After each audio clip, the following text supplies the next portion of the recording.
بتوقع ان المغرب مش هتفوز بكاس الافريقيه السنه دي 2025 رغم ان البطوله في المغرب. وبقول اهو احنا لسه في اول البطوله.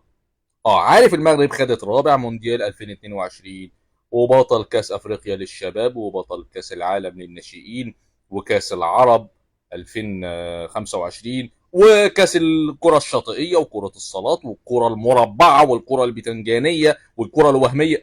لكن انا بتكلم عن كاس الافريقيه للكبار تحديدا. برضو المغرب مش هتاخد الكاس ده. ليه بقى؟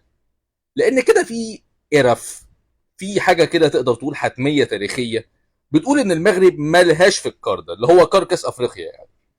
مش في تاريخ البطوله دي المغرب كسبتها مره واحده يتيمه سنه 1976.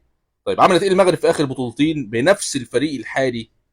في 2021 افريقيا خرجت من دور الثمانيه بالخساره مننا الفراعنه 2-1 صلاح وتريزيجيه.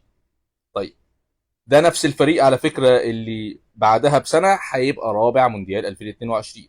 طيب في البطوله اللي بعدها 2023 الوكسه كبرت والمغرب خسرت 2-0 من جنوب افريقيا في دور ال 16.